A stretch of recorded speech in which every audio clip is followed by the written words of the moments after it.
Hello friends, Kathiawadi કિચનમાં તમારું સ્વાગત છે।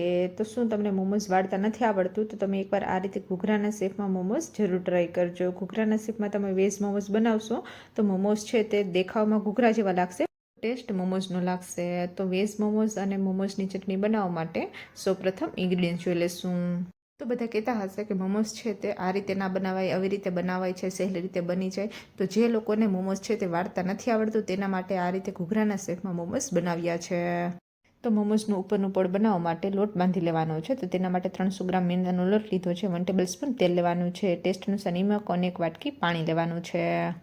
તો લોટ બાંધવામાં વધારે ઇન્ગ્રીડિયન્ટ્સની જરૂર પડશે નહીં, થોડી વાર માટે સાઈડમાં રાખી દઈશું। તો લોટ બાંધવા માટે કોઈ પણ મોટું વાસણ લેવાનું છે, જેમાં લોટ સારી રીતે બંધાઈ જાય તેવું જ મોટું વાસણ લેવાનું છે। તો મેંદાનો લોટ છે તેને પહેલાં જ ચારીને રાખી દીધો હતો। મેંદાનો લોટ નાખી અને જે નિમક રાખ્યું હતું તે નિમક નાખવાનું છે। તો નિમકનો ઉપયોગ તમારા ટેસ્ટ અનુસાર વધુ ઓછો કરવાનો છે। નિમક નાખી અને અડધી વાટકી પાણી નાખવાનું છે, પાણી નાખી અને લોટને બાંધી લેવાનો છે। તો એક સાથે બધું પાણી નથી નાખવાનું, લોટમાં થોડું થોડું પાણી નાખતું જવાનું છે અને હાથની મદદથી આ રીતે લોટને બાંધી લેવાનો છે। તો લોટ બાંધવામાં બીજા કોઈ પણ લોટને એડ કરવાની જરૂર પડશે નહીં, તો થોડું થોડું પાણી નાખી અને લોટને બાંધી લેવાનો છે। લોટમાં પાણી વધી ન જાય તેનું તમારે ખાસ ધ્યાન રાખવાનું છે। લોટમાં વધારે પાણી વધી જશે તો લોટ છે તે ઢીલો થઈ જશે। તો લોટને વધારે ઢીલો પણ નથી બાંધવાનો અને વધારે કડક પણ નથી બાંધવાનો, આ રીતે લોટને બાંધી લેવાનો છે। લોટ બાંધી અને મૂણ માટે જે રાખ્યું હતું તે તેલ નાખવાનું છે, તેલ નાખી અને લોટને આ રીતે પાછો બાંધી લેવાનો છે। લોટને બાંધી અને 20 મિનિટ માટે લોટને ઢાંકી અને રાખી દેવાનો છે। લોટને થોડી વાર માટે સાઈડમાં રાખી દેવાનો છે। તો મોમોઝની ચટણી બનાવવા માટેના ઇન્ગ્રીડિયન્ટ્સ જોઈ લેશું। તો 2 મીડિયમ સાઇઝના ટમેટા લીધા છે, તો ટમેટામાં વચ્ચે 4 ભાગ આ રીતે કરી લેવાના છે। તો 6 થી 7 લાલ મરચાં લીધા છે, તો લાલ મરચાંને ધોઈ અને 15 મિનિટ માટે પલાળીને રાખી દેવાના છે। 1 ટેબલસ્પૂન તેલ લેવાનું છે, 1 ટેબલસ્પૂન ડાર્ક સોયા સોસ લેવાનું છે, 1 ટેબલસ્પૂન સૂકું લસણ લીધું છે, તો લસણને પહેલાં જ ફોલીને રાખી દીધું છે। ટેસ્ટ અનુસાર નિમક લેવાનું છે અને 1 ટીસ્પૂન ખાંડ લેવાની છે। ખાંડ જો તમારે પીસીને લેવી હોય તો ખાંડનો પાવડર પણ તમે નાખી શકો છો। તો મોમોઝની ચટણી બનાવવા માટે ઇન્ગ્રીડિયન્ટ્સ તૈયાર છે, થોડી વાર માટે સાઈડમાં રાખી દેવાના છે। તો મોમોઝની ચટણી બનાવવા માટે 2 ગ્લાસ પાણી લેવાનું છે, તો પાણીને પહેલાં જ ગરમ કરવા માટે રાખી દીધું હતું। તો પાણી છે તે ગરમ થઈ ગયું, તો ગરમ પાણીમાં ટમેટાં નાખવાના છે અને જે લસણ રાખ્યું હતું તે લસણ નાખવાનું છે। તો ટમેટાના 4 ભાગ કરી અને જે પાછળનો ભાગ છે તેને કટ કરી લેવાનો છે। લસણ નાખી અને જે મરચાં રાખ્યા હતા પલાળીને તે મરચાં નાખવાના છે। તો ગેસની ફ્લેમને મીડિયમ રાખી અને ટમેટાને બોઇલ થવા દેવાના છે। 5 થી 7 મિનિટ થઈ ગઈ છે, ગેસ બંધ કરી દેવાનો છે। પાણીમાંથી લસણ, ટમેટાં અને જે મરચાં રાખ્યા હતા તેને કાઢી લેવાના છે અને ઠંડા થવા દેવાના છે। થોડી વાર માટે સાઈડમાં રાખી દઈશું અને ટમેટાની ઉપરની છાલ છે તેને કાઢી લેવાની છે। તો ચટણી બનાવવા માટે મિક્સર જાર લેવાની છે, તો મિક્સર જારમાં જે ટમેટાં રાખ્યા હતા તે ટમેટાં અને જે મરચાં રાખ્યા હતા તે મરચાં, લસણ નાખવાનું છે। મિક્સર જારને બંધ કરી અને ચટણીને આ રીતે પીસી લેવાની છે। તો ચટણીને પીસવામાં પાણીનો ઉપયોગ કરવાનો નથી।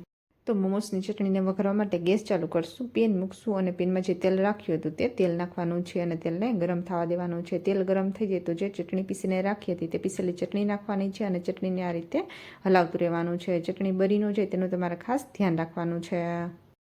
તો નિમક અને ખાંડ રાખ્યા હતા તે નાખવાના છે। તો નિમકનો ઉપયોગ તમારા ટેસ્ટ અનુસાર વધુ ઓછો કરવાનો છે। નિમક અને ખાંડને મિક્સ કરી અને 5 મિનિટ માટે ચટણીને આ રીતે ઢાંકી દેવાની છે। ચટણીને તમે આ રીતે ઢાંકી દેશો તો ચટણીના છાંટા છે તે પેનમાંથી બહાર ઉઠશે નહીં। તો 5 મિનિટ થઈ ગઈ છે, પેનને ખોલી અને જોઈ લેશું। તો જે સોયા સોસ રાખ્યો હતો તેને આ રીતે મિક્સ કરી દેવાનો છે। ચટણીમાં તમે સોયા સોસ નાખશો તો કલર અને ટેસ્ટ બંને ચેન્જ થઈ જશે। ગેસ બંધ કરી દેવાનો છે અને ચટણીને ઠંડી થવા માટે રાખી દેવાની છે। અને આ ચટણીને તમે 1 વીક સુધી ફ્રીજમાં સ્ટોર કરીને રાખશો તો મોમોઝની ચટણી છે તે બગડશે નહીં। તો મોટી સાઇઝનું ગાજર લીધું છે, તો ગાજરની છાલ કાઢી અને ગાજરને ચોપરમાં ચોપ કરી લેવાનું છે, કાં પછી ખમણીમાં ગાજરનું છીણ કરી લેવાનું છે। તો અડધાથી પણ અડધા ભાગની કોબી લેવાની છે, તો કોબીને પણ ઝીણી કટ કરી લેવાની છે, કાં તો ચોપરમાં ચોપ કરી લેવાની છે। અડધા ભાગનું શિમલા મિર્ચ લીધું છે, તો શિમલા મિર્ચીને પણ ચોપરમાં ચોપ કરી લેવાનું છે, કાં પછી ઝીણું કટ કરી લેવાનું છે। મીડિયમ સાઇઝની એક ડુંગળી લેવાની છે, તો ડુંગળીને ચોપરમાં ચોપ કરી લેવાની છે, આ રીતે ઝીણી કટ કરી લેવાની છે। 1 ટેબલસ્પૂન તેલ લેવાનું છે, ટેસ્ટ અનુસાર નિમક અને 1 ટીસ્પૂન બ્લેક મરી પાવડર લેવાનો છે। 1 ઇંચ આદુનો ટુકડો લીધો છે, તેને પહેલાં જ ખાંડીને રાખી દીધો છે અને 1 ટેબલસ્પૂન લસણ લીધું છે, તો લસણને પણ પહેલાં જ ખાંડીને રાખી દીધું છે। તો ગેસ ચાલુ કરશું, પેન મૂકશું અને પેનમાં જે તેલ રાખ્યું હતું તે તેલ નાખવાનું છે અને તેલને ગરમ થવા દેવાનું છે। તેલ ગરમ થઈ જાય તો જે લસણ અને આદુ રાખ્યા હતા તે નાખવાના છે અને જે વેજીટેબલ્સ કટ કરીને રાખ્યા હતા તે વેજીટેબલ્સ નાખવાના છે। તો તેલમાં તમે લસણ નાખો છો ત્યારે તમારે ખાસ ધ્યાન રાખવાનું છે કે લસણ છે તે તેલમાં બળી ન જાય। ગેસની ફ્લેમને મીડિયમ રાખી અને વેજીટેબલ્સને 3 મિનિટ સુધી તેલમાં સાતળી લેવાના છે। 3 મિનિટ થઈ ગઈ છે, ગેસ બંધ કરી દેવાનો છે। તો ઉપરથી નિમક અને બ્લેક મરી પાવડર રાખ્યો તો તે બ્લેક મરી પાવડર નાખવાનો છે. તો બ્લેક મરી પાવડર અને નિમકને મિક્સ કરી દેવાના છે. તો નિમકનો ઉપયોગ તમારા ટેસ્ટ અનુસાર વધુ ઓછો કરવાનો છે. તો નિમક ગેસ બંધ કરીને પછી જ નાખવાનું છે, પહેલાં નિમક નાખવાનું નથી. તો જે લીલા ધાણા કટ કરીને રાખ્યા હતા તે કટ કરેલા ધાણા નાખવાના છે અને તેને મિક્સ કરી દેવાના છે. મિક્સ કરી અને થોડી વાર માટે સાઈડમાં રાખી દઈશું. તો જે લોટ બાંધીને રાખ્યો તો તે લોટ લેવાનો છે અને લોટને આ રીતે પાછો બાંધી લેવાનો છે. લોટ બાંધી અને નાના નાના ગોયણા બનાવી લેવાના છે. નાના ગોયણા બનાવી અને પાટલા ઉપર ગોયણાને આ રીતે રાખવાનું છે અને તેના તેલ લગાવવાનું છે. તેલ લગાવી અને આ રીતે પૂરીને વણી લેવાની છે. તો તેલ લગાવશું તો પૂરી છે તે પાટલા ઉપર ચોટશે નહીં. તો પૂરીને તમારે વધારે જાડી બનાવવાની નથી. આ રીતે પૂરીને બને ત્યાં સુધી પતલી જ બનાવવાની છે. તો પાટલા ઉપર પૂરીને વણો છો અને પૂરી છે તે ચોટી જાય તો તેલ ના લગાવવું હોય તો તેની જગ્યાએ મેંદાનો લોટ લેવાનો છે અને મેંદાનો લોટને આ રીતે પૂરી ઉપર લગાવી અને પૂરીને વણી લેવાની છે. તો આ રીતે બધી પૂરીને વણતું જવાનું છે.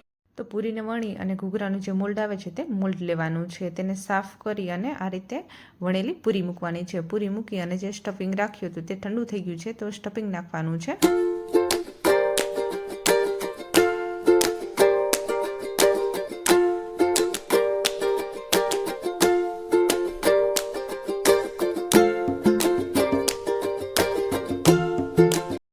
ઘૂઘરાના મોલ્ડને આ રીતે બંધ કરી અને પૂરીનો જે એક્સ્ટ્રા ભાગ છે તેને હાથની મદદથી આ રીતે કાઢી લેવાનો છે. તો આ રીતે ઘૂઘરાના શેપમાં મોમોઝ તૈયાર કરી લેવાના છે. અને જો તમારે આ રીતે હાથની મદદથી મોમોઝ બનાવવું હોય તો પણ તમે ઇઝીલી બનાવી શકો છો. તો થોડી વાર માટે સાઈડમાં રાખી દઈશું. તો મોમોઝને ફ્રાય કરવા માટે ગેસ ચાલુ કરશું, કઢાઈ મૂકશું અને કઢાઈમાં તેલ નાખવાનું છે અને તેલને ગરમ થવા દેવાનું છે. તેલ સારી રીતે ગરમ થઈ જાય તો જે મોમોઝ વાળીને રાખ્યા હતા તે મોમોઝ નાખવાના છે અને મોમોઝને ફ્રાય કરી લેવાના છે. તો 1.5 મિનિટ જેવો ટાઈમ થઈ ગયો છે. સાઈડ છે તેને આ રીતે ચેન્જ કરી લેવાની છે. તો તેલમાં બબલ્સ છે તે ઓછા થઈ જાય પછી સાઈડને ચેન્જ કરવાની છે. તો મોમોઝને ફ્રાય થતાં 3 મિનિટ જેવો ટાઈમ લાગી જશે. મોમોઝને તમારે ક્રિસ્પી બનાવવો એ પ્રમાણે તમારે મોમોઝને ફ્રાય કરવાના છે. અને ગેસની ફ્લેમને બને ત્યાં સુધી મીડિયમ જ રાખવાની છે, હાઈ રાખવાની નથી. ગેસની ફ્લેમને હાઈ રાખશો તો મોમોઝ છે તે ઉપરથી બળી જશે અને ગેસની ફ્લેમને સાવ સ્લો રાખશો તો મોમોઝ છે તે તેલ પી જશે. તો આ રીતે આપણે બધા મોમોઝને ફ્રાય કરી લેવાના છે. તો મોમોઝને ફ્રાય કરીને એક પ્લેટમાં કાઢતું જવાનું છે. તો ગરમા ગરમ મોમોઝને તમે મોમોઝની ચટણી સાથે ખાશો તો ટેસ્ટી લાગશે. તો મોમોઝને ફ્રાય કરીને બનાવ્યા છે. અને જો તમારે મોમોઝને ફ્રાય કરીને ના ખાવા હોય, સ્ટીમ કરવા હોય તો સ્ટીમરમાં પાણી ગરમ કરવા મૂકવાનું છે. અને જે મોમોઝ વાળીને રાખ્યા હોય તેને પ્લેટમાં મૂકવાના છે. સ્ટીમરને ઢાંકી અને 7 થી 8 મિનિટ સુધી સ્ટીમ કરી લેવાના છે. તો ઘૂઘરાના મોલ્ડમાં તમે આ રીતે ક્યારે મોમોઝ બનાવ્યા હોય અને તમારા મોમોઝ ટેસ્ટમાં કેવા બન્યા હતા તે મને કોમેન્ટમાં જરૂર કહેજો. તો જો તમને આ રેસીપી સારી લાગી હોય, ચેનલમાં નવા હો અને ચેનલને સબસ્ક્રાઈબ ના કરી હોય તો ચેનલને લાઇક કરજો, શેર કરજો, કોમેન્ટ કરજો. નવી જ નવી રેસીપી જોવા માટે ચેનલને સબસ્ક્રાઈબ કરજો. સબસ્ક્રાઈબ કરવાનું ભૂલતા નહીં. ચેનલમાં નવા હો અને બેલ આઇકન બટનને પ્રેસ ના કરી હોય તો બેલ આઇકન બટનને પણ પ્રેસ કરી દેજો. રેસીપી સારી લાગી તો રેસીપીને ફ્રેન્ડ સાથે શેર કરજો.